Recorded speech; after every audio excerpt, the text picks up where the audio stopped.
இந்த சீடர்களுடைய எபிசோட்ல உங்க எல்லாரையும் பார்க்கறதுல எனக்கு ரொம்ப சந்தோஷமா இருக்கும். இன்னைக்கு நம்ம எந்த சீஷரை பத்தி பார்க்க போறோம் தெரியுமா? ஆயக்காரனாகிய மத்தேயுவை குறிச்சு நம்ம பார்க்க போறோம். இன்னைக்கு உங்களுக்கு ரொம்ப அழகான ஒரு பாட்டு இருக்கு. பாட்டு என்ன தெரியுமா? கதை சொல்ல போறது ஆயக்காரனாகிய மத்தேயு. ஆனா பாட்டு சகேயுவை பத்தி. பாத்தீங்களா, எல்லாம் ஆயக்காரனாவே வருது பாத்தீங்களா? வாங்க நம்ம இதுக்குள்ள டீட்டெயிலா நம்ம பார்க்கலாம். அதுக்கப்புறம் இன்னைக்கு சிங்கி ரொம்ப நாள் கழிச்சு நம்ம சிங்கி வர போறாங்க. நம்ம செல்லக்குட்டி சிங்கி. சிங்கி ஹாய் சொல்லுங்க. ஹலோ அக்கா.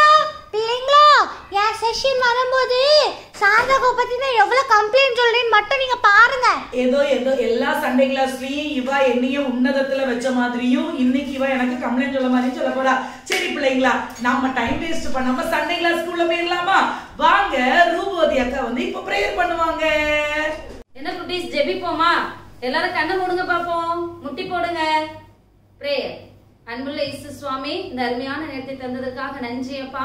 ஆண்டவரே கர்த்தாவே, இம்மட்டுமாய் ராஜா எங்களை பாதுகாத்தீரே, நன்றி அப்பா. ஜீவன் சுகம் பலன் ஆரோக்கியத்தை தந்ததற்காக நன்றி ஏசப்பா. ஆண்டவரே, இந்த ஆன்லைன் சண்டே கிளாஸ் என் தேவன் ஆசீர்வதிங்க ராஜா. அப்பா, இதை பார்க்கிற ஒவ்வொரு பிள்ளைகளோடு ராஜா என் தேவன் இடைபடுங்க ஏசப்பா.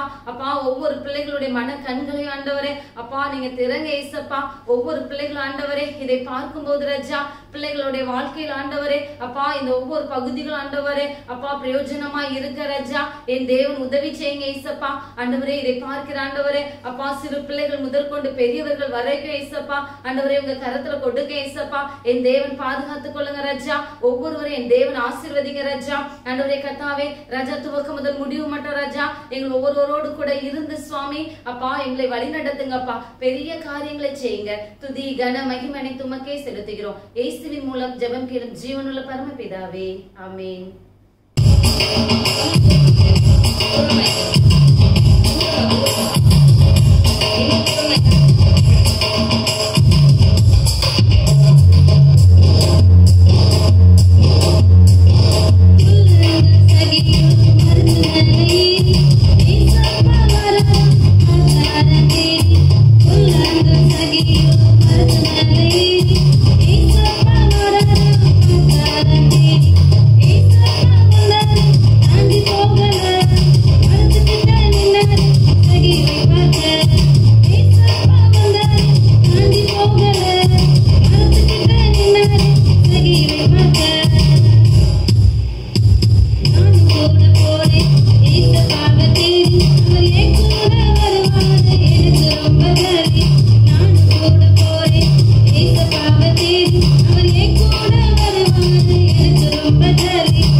சரியா, இவங்க பேர் என்னது?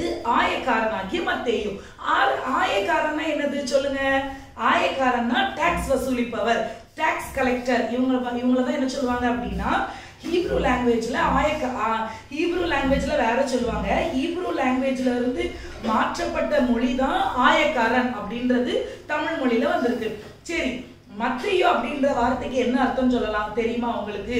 மத்தேயு அப்படின்னா தேவனுடைய பரிசு, gift of God அப்படின்னு அர்த்தம். சரியா, மத்தேயு gift of God. சரியா பிள்ளைங்களா? இப்போ மத்தேயு எங்க பிறக்கிறாரு அப்படின்னா கலிலேயாவுல கப்பர்நகும் கிட்ட இருக்கிற ஒரு குட்டி தேசத்துல பிறக்கிறாங்க. அவங்க அம்மா பேரு மரியாள், அப்பா பேரு அல்பேயு. ஆனா மத்தேயு அப்படின்றது எப்படி அவருக்கு பேர் வந்துச்சு அப்படின்னா அவர் ஏசப்பா கூட ஊழியத்தை செய்யும் பொழுது எல்லாமே அவங்க பேர் மத்தேயு கிடையாது. அது ஒரு பெட் நேம் மாதிரி வச்சிருந்தாங்க. ஆனா அவருடைய ரியல் நேம் லேவி. அவங்க பேர் என்னது? லேவி. இவங்க ஒரு லேவி கோத்திரத்தை சேர்ந்தவர். லேவி கோத்திரத்தை சேர்ந்தவங்கன்னா என்ன பண்ணுவாங்க தெரியுமா? சர்ச்சில் எல்லா பணிவிடைகள் வேலையும் சர்ச்சில் தான் பிரதான வேலையே அவங்களுக்கு. சர்ச்சை தவிர வேற எந்த வேலைக்குமே அவங்க போக மாட்டாங்க. ஃபர்ஸ்ட் ஆஃப் ஆல் நம்ம மத்தேயு அவங்க வந்து டாக்ஸ் கலெக்டரா போனாங்க தெரியுமா? அதுவே சுத்தி இருக்கிற கலிலேயால இருக்கிற எல்லா பரிசேயர் சதுசேயர் சுத்தி இருக்கிற அந்த யூதர்கள் மத்தியில ஒரு பெரிய வெறுப்பு உண்டாயிட்டு. அதனால ஆல்மோஸ்ட் ரொம்ப வந்து மத்தேயு கிட்ட ரொம்ப பேச்சுவார்த்தைலாம் வைக்க மாட்டாங்களாம். ஆனா மரியாள் அவங்க மத்தேயோட அம்மாவும் அப்பாவும் இருக்காங்க தெரியுமா? அல்பேயும் அவங்களோட அம்மா மரியாளும் 2 பேரும் அவ்வளவு ஒரு நல்ல கேரக்டர் உள்ள ஒரு அம்மாவும் அப்பாவும். அவங்க வந்து யாருக்கிட்டையுமே சண்டை போட மாட்டாங்களாம், கோவப்பட மாட்டாங்களாம், ரொம்ப ஒரு சாந்த குணம் உள்ளவங்க, ரொம்ப ஒரு நல்ல கேரக்டர் உள்ளவங்களாம். சரியா? இது அதே குணாதிசயம் தான் மத்தேயுக்கும் உண்டு. அவங்களும் ரொம்ப நல்ல கேரக்டர், ரொம்ப அமைதியான டைப். ஆனா என்ன பண்றாங்க அப்படின்னா டாக்ஸ் வசூலிக்க போயிருந்தாங்க. இந்த டாக்ஸ் அப்படின்றது எப்படின்னா இந்த டைம்ல நம்ம வந்து எல்லாரும் வரி போடுறாங்க, ஜிஎஸ்டி போடுறாங்க. இப்போ வந்து எல்லா பொருளுக்கும் ஜிஎஸ்டி. அப்போ வந்து எப்படின்னா அரிசி, பருப்பு, எண்ணெய், கோதுமை இது எல்லாத்துக்குமே தனியா டாக்ஸ் இருக்கும். அது 5ல் 1 பங்கு நம்ம கட்ட வேண்டியது வரும். ஆனா அதிகமான டாக்ஸ் எதுல தெரியுமா? இந்த கப்பல்ல வந்து ஏற்றுமதி பண்றது, இம்போர்ட் எக்ஸ்போர்ட் பண்றது, அதுக்கப்புறம் என்ன பண்றது அப்படின்னா இந்த தமிழ்ல சொல்லுவாங்க சுங்கச்சாவடின்னு சொல்லுவாங்க, மும்பைல என்ன தெரியுமா சொல்லுவாங்க டோல் நாக்கா அப்படின்னு சொல்லுவாங்க. இங்க இருந்து நம்ம குறிப்பிட்ட தூரம் வரைக்கும் நம்ம சுத்திக்கிடலாம். ஆனா குறிப்பிட்ட தூரத்துல இருந்து நம்ம வேற ஒரு ஏரியாவுக்கோ இல்ல வேற ஒரு பட்டணத்துக்கு போகிறதா இருந்தா அந்த சுங்கச்சாவடியில குறிப்பிட்ட பணத்தை கட்டினதுக்கு அப்புறம் தான் நம்ம வாகனத்தையே அவங்க அலோவ் பண்ணுவாங்க, இல்லைன்னா அலோவ் பண்ண மாட்டாங்க. அதுதான் சுங்கச்சாவடின்னு சொல்லுவாங்க. அது வந்து அந்த டைம்ல மத்தேயுனுடைய காலத்துல வந்து ரொம்ப அதிகமா இருக்குமா, ரொம்பனா ரொம்ப. அவங்க கிட்ட அந்த அளவுக்கு வருமானமே இருக்காதான். ஆனா அதுக்கும் அதிகமா அவங்க வரியே போடுவாங்களாம். இவங்க டாக்ஸ் கலெக்டரா இருக்கிறதுனால இவங்களுக்கு வந்து ரைட்டிங் ஹேபிட் ரொம்ப உண்டாம். ரொம்ப எழுதுவாங்க. ஏன்னா கணக்கு வழக்கு பார்க்கணும், எத்தனை வரி வாங்கியிருக்கோம், என்னது செஞ்சிருக்கோம், வரி எழுதுற அந்த டைம்ல. இப்பதான் நமக்கு கம்ப்யூட்டர்ஸ் எல்லாம் இருக்கு. அந்த டைம்ல அவங்களுக்கு கம்ப்யூட்டர் எதுவுமே இல்லாததுனால அவங்க வந்து இந்த பேப்பர்ல தான் நிறைய எழுதுற ஹேபிட் அவங்களுக்கு உண்டுமா. ஆனா பாத்தீங்க அப்படின்னா அங்க இருக்கிற ஏன்னா இவங்க வந்து லேவி பாத்தீங்களா, அதனால இவங்க வந்து லேவி கோத்திரத்தார் செய்யக்கூடிய வேலையை இவங்க செய்யாததுனால உற்றாரும் உறவினர்களும் சுத்தி இருக்கிறவங்களும் யூதர்களும் அங்க இருக்கிற சமாரியர்களும் இஸ்ரவேல் ஜனங்களும் எல்லாரும் என்ன பண்ணிடுவாங்க அப்படின்னா மொத்தமாவே இவங்களை ஒதுக்கிட்டாங்க, பேசவே மாட்டாங்க. ஆனா மத்தேயு கிட்ட என்ன ஒரு ஃபால்ட் அப்படின்னா அதிகமான டாக்ஸ் வசூலிப்பாங்க. அதை கவர்மெண்ட்டுக்கு ஒரு குறிப்பிட்ட பர்சன்டேஜ் கட்டிட்டு மீதி இருக்கிற பைசா இவங்களுக்கு வச்சுக்கிடுவாங்க. அப்போ தவறான முறையில வருகிற வருமானம். ஆனா மத்தேயுவை பாத்தீங்க அப்படின்னா பயங்கர ஐஸ்வர்யவான், அவ்வளவு ஒரு பைசானா நீங்க கேட்காதீங்க, அவ்வளவு ஒரு பணக்காரரு. நம்ம கவர்மெண்ட் ஜாப் அந்த டைம்ல கவர்மெண்ட் ஜாப். அப்போ மத்தேயு எழுதின சுவிசேஷத்தை எழுதினது யாரு? நம்ம மத்தேயு. அந்த மத்தேயுல எழுதிருக்கு நம்ம இயேசு கிறிஸ்து மத்தேயுவை பார்த்து என் பின்னாலே வா அப்படின்னு சொல்றாங்க. மத்தேயு அவங்க பக்கத்தால போறாங்க. சரியா? இவ்வளவு பெரிய பணக்காரர், இவ்வளவு பெரிய டாக்ஸ் கலெக்டர், யாருமே அவங்க கிட்ட பேச மாட்டாங்க. ஆனா மத்தேயு, மார்க்கு, லூக்கா, யோவான் இந்த 4 சாப்டர்லயும் மத்தேயுவும் இயேசுவும் கான்வர்சேஷன் இருக்கவே இருக்காது. மத்தேயு வேற ஒருத்தவங்க கிட்டையும் கான்வர்சேஷன் நடந்ததா இருக்காது. ஏன் அப்படின்னா யாருமே அவங்க கூட பேச விட மாட்டாங்களாம். இப்போ ஒரு ஆளுகிட்ட போய் சுவிசேஷம் சொல்றாங்கன்னு வச்சுக்கிடுவாங்க, ஏசு கிறிஸ்துவை ஏற்றுக்கொள்ளுங்க அப்படின்னு சொல்லுவாங்க. ஆனா முன்னால இருக்கிற அந்த பரிசேயரோ இல்ல சதுசேயரோ அங்க இருக்கிற ஆளை என்ன தெரியுமா சொல்லுவாங்க? சொல்லுங்க, நீயே லேவி கோத்திரத்தான், ஏசு கிறிஸ்துவோட வேலை நீ வந்து ஆலயத்தின் பனிமூட்டுகள் வேலையை தானே நீ செய்யணும், நீயே அது செய்யல, இப்ப எதுக்கு ஏசு கிறிஸ்துவை பத்தி பிரசங்கிக்கிற அப்படின்னு சொல்லிட்டு உள்டா பேசுவாங்களாம். அதனால யாருக்கிட்டையுமே அவர் பேச மாட்டாராம். இப்போ அந்த தானியங்கள் எல்லாமே வசூலிப்பாங்க தெரியுமா, அவங்க அந்த பேர் வந்து காபா அப்படின்னு சொல்லுவாங்களாம். அதுக்கப்புறம் இந்த நம்ம மத்தேயு வந்து டாக்ஸ் கலெக்ஷன் பண்ணிட்டு இருந்தாங்க தெரியுமா, அந்த இடத்துக்கு பேர் வந்து மார்ஸ் அப்படின்னு ஒரு இடமா. அந்த மார்ஸ் அப்படின்னு கேள்விப்பட்டாலே ஊர் மக்கள் எல்லாருமே தெரிச்சு ஓடிடுவாங்க. ஏன்னா அவ்வளவு டாக்ஸ் இருக்குமா, அவ்வளவு வரி இருக்குமா. அந்த வரியை கெட்டல அப்படின்னா ரொம்ப கஷ்டமா இருக்குமா. இந்த வரி கெட்டாததுனால வந்த விளைவுதான் ரோமாபுரியில உள்ள ஒரு ராஜா தீத்து அப்படின்றவரு என்ன பண்றாருன்னா யூதர்களை பயங்கரமா ஒடுக்குவாராம். ஒடுக்கி அடிச்சு அவங்க பட்டணத்துக்கு தீ வச்சு அந்த யூதர்கள் அந்த தேசத்தை விட்டு வெளியே அங்க இங்கன்னு சொல்லி சிதறி போனாங்களாம். அதுக்கப்புறம் ஏசப்பாக்கு பின்னாடி இவங்க வந்துட்டாங்க, ஏசப்பா கூட ஊழியத்தை செய்யறாங்க. அதுக்கப்புறம் யூதாஸ் காரியத்தை குறித்து எழுதுறாங்க. எல்லா பாயிண்ட் டு பாயிண்ட் பார்க்குறாங்க. ஏசப்பா எந்த இடத்துல அற்புதம் செஞ்சாங்க, எப்படி விடுதலை கிடைச்சிச்சு அப்படின்னு சொல்லிட்டு ஒரு காரியத்தையும் உன்னிப்பா கவனிச்சு நிறைய பேப்பர்ல அவங்க எழுதி வச்சிருந்தாங்களாம். அதுக்கப்புறம் இயேசு கிறிஸ்துவின் அடையாளங்கள் அப்படின்னு ஒரு புக் எழுதியிருக்காங்க. இயேசு கிறிஸ்துவின் நல்வழிகள் அப்படின்னு ஒரு புக் எழுதியிருக்காங்க. சரியா? ஆனா இயேசு கிறிஸ்து வந்து மரிச்சு 3ஆம் நாள் உயிர் தெழுந்து அப்போஸ்தலர் நடவடிக்கைகள் 2ஆம் அதிகாரத்துல எழுதியிருக்கிறதுனால மேல்மாடியில இருந்து எல்லாரும் அபிஷேகம் பெற்று அதுக்கப்புறம் இவங்க எல்லாரும் ஊழியத்துக்கு போகும்போதுதான் இப்ப இவங்க என்ன பண்றாங்க, இவருக்கு வந்து என்ன இடத்துல கொடுக்கப்பட்டிருக்குன்னா பர்சியா, பார்த்தியா அப்படின்னு இனி ஒரு இடத்துலயும் அப்படி ஒரு 4-5 இடங்களுக்கு இவர் வந்து என்ன பண்றாங்க, ஊழியத்துக்கு போறாங்க. இந்த ஊழியத்துக்கு போகும்போது படிக்கிறவங்க நிறைய பேர் இருப்பாங்க. இந்த நிருபங்கள் எல்லாம் படிக்கிறவங்க நிறைய பேர் இருப்பாங்க பார்த்தீங்களா? அவங்களுக்குலாம் என்ன பண்றாங்க அப்படின்னா, ஏசப்பா செய்த அற்புதங்கள்னு சொல்லிட்டு சில பேப்பர்ல எழுதி வச்சிருக்கிறது எல்லாமே அது வந்து எல்லாம் ஒன்று சேர்த்து எழுதப்பட்ட புத்தகம் தான் என்னது, நம்ம புக் ஆஃப் மேத்யூ. அந்த மேத்யூல நீங்க பாத்தீங்க அப்படின்னா வம்ச வரலாறு வரும். கரெக்டா அந்த ஃபர்ஸ்ட் அதிகாரத்துல இருந்து ஆதாம் ஏவாள்ல இருந்து ஆபிரகாம்ல இருந்து யாக்கோபுல இருந்து ஈசாக்குல இருந்து கடைசியில ரூத்துக்கு வந்து இயேசு கிறிஸ்துவ வரைக்கும் முடிச்சிருப்பாங்க. அப்ப இதுல இருந்து நமக்கு என்ன தெரியுது, மத்தேயு பழைய ஏற்பாடு காலத்துல உள்ள எல்லா நிருபங்களையும் படிச்சு கரைச்சு குடிச்சிருக்காங்கன்னு அர்த்தம். ஏன்னா ஏசாயாவின் தீர்க்க தரிசன புஸ்தகங்களில் எழுதியிருக்கிற வார்த்தை நிறைவேறிற்று அப்படின்னு வரும். தீர்க்கதரிசி வார்த்தைகள் நிறைவேறவே இப்படி நடந்தாயிற்று அப்படின்னு சொல்லிட்டு நிறைய இடங்கள்ல எழுதியிருப்பாங்க நம்ம மத்தேயு அவங்க. அப்போ நடந்த அற்புதத்தையும் பழைய ஏற்பாடுல குறிக்கப்பட்டிருக்க தீர்க்க தரிசனத்தையும் மிங்கல் பண்ணி எவ்வளவு நாலேஜபிளா அந்த பேப்பர் ஒண்ணு கூட மிஸ்பிளேஸ் ஆகாம அவ்வளவு ஜாக்கிரதையா அவங்க எழுதியிருக்காங்க. நம்ம வந்து நிறைய இடத்துல கான்வர்சேஷன் பண்ணலனாலும் ஏசப்பாவோட ஒவ்வொரு நடவடிக்கைகளையும் உன்னிப்பா கவனிச்சு அவங்க எழுதுறதுனால தான் பழைய ஏற்பாடு காலத்துல உள்ள மத்தேயுன்ற சாப்டர் ஃபர்ஸ்ட்ல வந்திருக்கு. பாத்தீங்களா எவ்வளவு ஒரு கனமான ஊழியம் அப்படின்னு.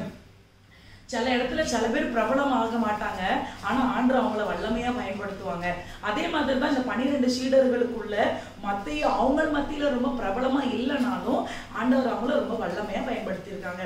நிறைய இடத்துக்கு போயிருக்காங்க, நிறைய சுவிசேஷத்தை சொல்லியிருக்காங்க, நிறைய ஆத்துமாக்களை ஆதாயம் பண்ணியிருக்கிறாங்க. இப்படிதான் சுவிசேஷம் சொல்லிக்கிட்டு இருக்கும்போது அந்த இடத்துக்குள்ள ராஜா அந்த தீத்து அரசாண்ட அந்த அரசாளர் என்ன பண்றாரு, தீத்து என்ன பண்றாரு, ஏற்கனவே மத்தேயு மேல பயங்கர கோபம். ஏன்னா இவர் நிருபங்களை எழுதி ரிலீஸ் பண்ணிக்கிட்டு இருக்காரு பாத்தீங்களா, அதனால ஏற்கனவே அந்த ராஜாவுக்கு பயங்கர கோபம். உடனே மத்தேயு என்ன பண்றாரு, கண்டிச்சு சொல்றாரு, நீ இனிமேல் என்ன பண்ணக்கூடாது, ஊழியத்துக்கு போக கூடாது, நீ வந்து பிரசங்கம் பண்ணக்கூடாது. ஆனா தைரியமா சொல்றாரு மத்தேயு, என் உயிர் இருக்கிறது வரைக்கும் தேவனுடைய நாமத்தை மகிமைப்படுத்துவேன் அப்படின்னு சொல்றாரு. அதனாலதான் என்ன பண்றாங்க அப்படின்னா மத்தேயுவை எல்லா தொழில் எல்லாமே உரிச்சு அவங்கள ரொம்ப காயப்படுத்தி அடிச்சு துன்புறுத்தி கஷ்டப்படுத்தி தான் நம்மளுக்காக அவங்க மறிச்சிருக்காங்க, இரத்த சாட்சியா மறிச்சிருக்காங்க. பாத்தீங்களா பிள்ளைங்களா? இப்போ இவங்க எல்லாத்த விட இது வந்து ஷார்ட்டா முடிஞ்சிச்சு. சரியா? ஆனா இதுல இருந்து நான் உங்களுக்கு என்னதை நான் சொல்ல விரும்புறேன் தெரியுமா, இவங்க வந்து ஏசப்பா கூட ஊழியம் பார்த்தது கிட்டத்தட்ட 3 வருஷம் 3.5 வருஷம்னு சொல்லப்படுது. அப்ப இந்த 3.5 வருஷமும் ஏசப்பா கூட டிராவல் பண்ணி ஏசப்பாவோட நடவடிக்கைகள் எல்லாமே அவங்க முன்குறிச்சு அந்த குறிப்புகளா எழுதியிருக்காங்க. சரியா? ஆனா ஏசப்பா மறிச்சு உயிர் தெழுந்து பரத்துக்கு ஏறினதுக்கு அப்புறம் இவங்க ஊழியம் செஞ்ச நாட்கள் கிட்டத்தட்ட ஒரு 10 வருஷம். அப்போ ஏசப்பா கூட ஊழியம் செஞ்ச 3 வருஷம், இந்த சைட்ல ஒரு 10 வருஷம், 13 வருஷங்களும் ஏசப்பாக்குள்ள அந்த நடவடிக்கைகள் எல்லாம் எழுதி வச்சிருந்த அந்த நிருபங்களை எவ்வளவு பத்திரமா பாதுகாத்திருக்காங்க தெரியுமா? அதனாலதான் நம்மளும் ஏசப்பாவோட அன்பை, ஏசப்பா மேல வச்சிருக்க விசுவாசத்தை, நம்ம ஏசப்பா மேல வச்சிருக்கிற அன்பை நம்ம வந்து எப்படி வைக்கணும்னா ரொம்ப அந்த ஐஸ்வர்யத்தை எப்படி கட்டி காத்து வச்சிருப்போம் அதே மாதிரி நம்ம பாதுகாப்பா வச்சிருக்கணும். என்ன பிள்ளைங்களா, நம்ம பாவம் செய்யும் போது ஏசப்பாயை விட்டு ஒரு ஸ்டெப் தூரம் போறோம். நம்ம கெட்ட வார்த்தை போடும்போது ஏசப்பாவோட 10 அடி நம்ம தள்ளி போறோம். நம்ம வந்து பொய் சொல்லும் போது ஏசப்பா சரீரத்துல ஒரு ஆணி அடிக்கிறோம். அதனாலதான் பிள்ளைங்களா ஏசப்பாவோட அன்பையும் ஏசப்பாவோட எல்லாத்தையுமே நம்ம என்ன பண்ணணும், கட்டி காத்து உள்ள பத்திரமா வச்சுக்கிடணும். சரியா பிள்ளைங்களா?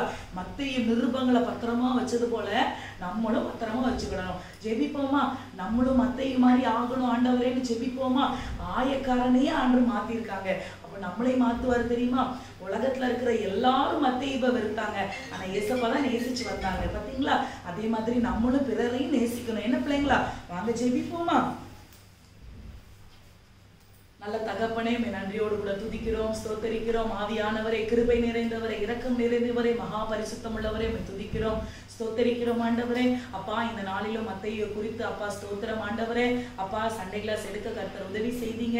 அவங்க கிட்ட இருக்கிற நல்ல குணாதிசயங்கள் எல்லாமே ஆண்டவரே எங்களுக்குள்ள வரட்டு ஏசப்பா. நீர் மத்தேயுவை எப்படி உபயோகப்படுத்தினீரோ அதே போல அப்பா பார்த்து கொண்டிருக்கிற ஒவ்வொரு பிள்ளைகளையும் ஆண்டவரே, எங்களையும் என் தேவன் அப்படியே உபயோகப்படுத்துவீராக. பெரிய காரியங்களை செய்யுங்க. சண்டே கிளாஸை ஆசீர்வதித்ததற்காக நன்றி. அற்புதங்களை அதிசயங்களை செய்யப்பட தயவிற்காக நன்றி. பெரிய காரியங்களை செய்யுங்க. துதி கன மகிமை எல்லாம் உமக்கே செலுத்துகிறோம். இயேசுவின் மூலம் ஜெபிக்கிறோம் நல்ல பிதாவே. ஹாய் பிள்ளைங்களா, இது என்ன சிங்கி மண்டையில கொண்ட இல்லாம வெறும் இது என்னது அக்கா, அது வந்து கவுபாய் கேப், ஹேட் ஹேட் ஹேட்டா? இது இந்த கப்பல் ஓட்டுறவே எல்லாரும் இந்த ஒத்த கண்ணை மூடிட்டு மேல தொப்பி போடுறது கணக்கா இருக்கு. அக்கா, அது பைரட் போடுறது மாதிரி இல்லக்கா. இது வந்து அந்த கப்பல்ல இருந்து வர்றவங்க எல்லாம் இந்த பொருள் எல்லாம் திருடுவாங்களே, அவங்க போடுறது. அக்கா, திருடுறது இல்லக்கா, நான் வந்து நல்லவக்கா. நீ நல்லவளா? அக்கா, இந்த 80s டைம்ல இந்த பாக்கெட்ல 2 கன் வச்சிருப்பாங்க. ஆமா, ஒத்த கண்ணை மூடி இருப்பாங்க. இல்லக்கா, சொல்றது கேளுங்க, அது கடல் கொள்ளையர்கள். கடல் கொள்ளையர்கள் மாதிரி இல்லக்கா, கடல் கொள்ளை. உன் தொப்பி அப்படிதான் இருக்கு, உன் கம்மலும் அப்படிதான் இருக்கு, உனக்கு செயினும் அப்படிதான் இருக்கு. இல்லக்கா, நீங்களும் அப்படிதான் அசிங்கமா இருக்கீங்க. சரி, நான் என்ன சொல்றேன், எனக்கு கொஞ்சம் தாங்க. ஆய் அக்கா, நான் அழகா இருக்குக்கா உங்களுக்கு. திருடி மாதிரி இருக்கீங்க. ஆனா அழகா ஸ்வீட்டா கியூட்டா பேபி கேர்ள் மாதிரி இருக்கீங்க அக்கா. ஆனா இந்த கேப் எதுக்கு நீ வச்ச சொல்லு பார்க்கலாம். அக்கா, ரொம்ப வெயில் அடிச்சிட்டுக்கா, அதனால நான் டேன் ஆயிடக்கூடாதுன்ட்டு இந்த கேப் வாங்கி வச்சேன்க்கா. அப்படியா? அப்ப இது வெயில்ல இருந்தெல்லாம் பாதுகாக்குமா நம்மள? தெரியாதுக்கா. கண்ணுக்குள்ளலாம் வெயில் போகாம இந்த கேப் பாதுகாத்துருமா?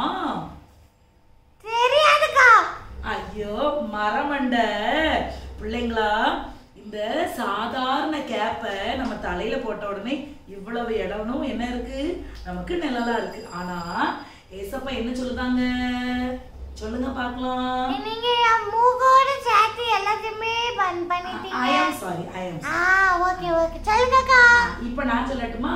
ஒரு அழகான வசனம் இருக்கு, என்ன தெரியுமா? சங்கீதத்துல எனக்கு ஒத்தாசை வரும் பர்வதங்களுக்கு நேராக என் கண்களை ஏறெடுப்பேன், வானத்தையும் பூமியும் உண்டாக்கின கர்த்தரிடத்திலிருந்து எனக்கு ஒத்தாசை வரும். அதுதான். எனக்கு கேப் வைங்க அக்கா. சும்மா இரு. பக்கத்துல இப்ப நான் என்ன சொல்றேன், அந்த தொப்பி போட்டனால எனக்கு வந்து டேன் ஆகாது, யூவி ரேஸ்ல இருந்து அந்த கேப் என்ன பாதுகாக்குது. அதனால இப்போ நீங்க அத வசனத்தை வச்சு எப்படி கம்பேர் பண்ணீங்கன்னு எனக்கு ஒழுங்கா சொல்லுங்க, எனக்கு புரியல. எப்படி சொன்னேன்?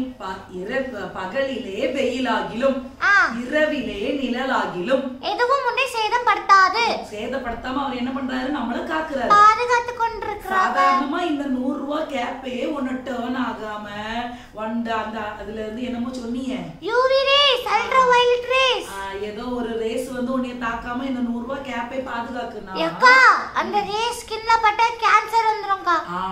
ஆனா நம்மள வானத்தையும் பூமியும் உண்டாக்குன தேவன் நம்ம மேல வச்ச அன்புனால தானே ஏசப்பாவை நம்மளுக்காக அனுப்பியிருக்காங்க.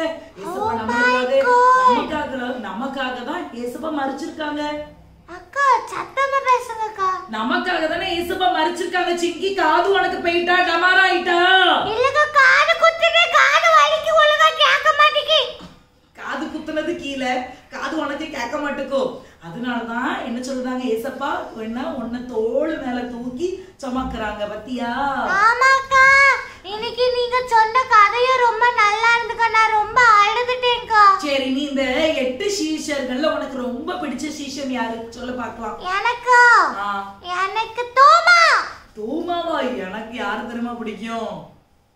யார பிடிக்கும்? எனக்கு 8 பேரையுமே ரொம்ப பிடிக்கும். எனக்கு 8 பேரையுமே பிடிக்கும். ஆனா எனக்கு தோமாவே எனக்கு தெரியுமா ரொம்ப பிடிக்கும். எதனாலனா அவங்க தானே இங்க வந்து நம்மளுக்காக சுவிசேஷம்லாம் சொல்லி இங்க கிறிஸ்டியானிட்டி பத்தி சொல்லி இப்போ நம்ம எல்லாரும் கிறிஸ்துவ பிள்ளைகளா இருக்கோம். அதனால தான் எனக்கு தோமா அங்கிள் ரொம்ப பிடிக்கும். ஆமா சிங்கி, நம்ம எல்லாரும் சீக்கிரம் பரலோகத்துக்கு போய் அந்த 12 பேருக்கிட்டையும் நம்ம இன்டர்வியூ எடுக்கணும் சிங்கி. 12 சீடர்களை லைனா உட்கார அண்ணா நான் ஒன்னு சொல்லிட்டா.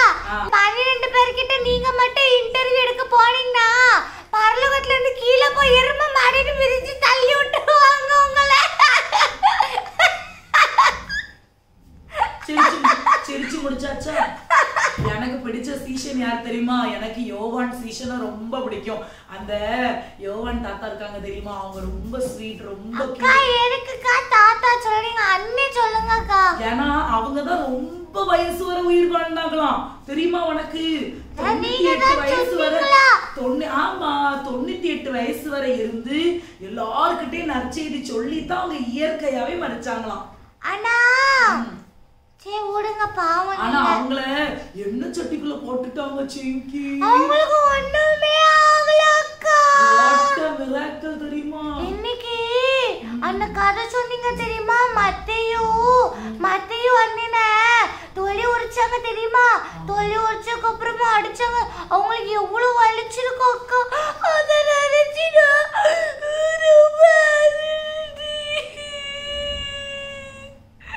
ஃபீல் பண்ண வேண்டாமா? ஏமா நீ ஃபீல் பண்ண வேண்டாம்.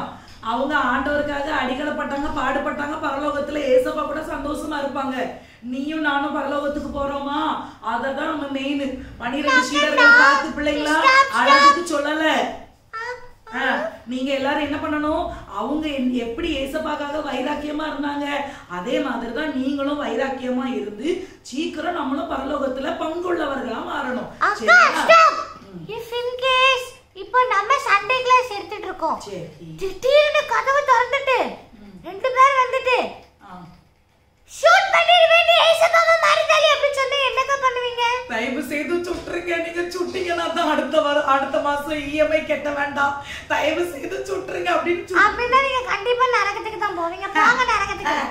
நீ ஒன்னே சுட்டோன்னு நீ அது உனக்கு சுடலாம் சொல்ல வேண்டாம். பர்கர் வேணுமா ஏசப்பா வேணும்னா பர்கர் தான் வேணும்னு ஏசப்பா.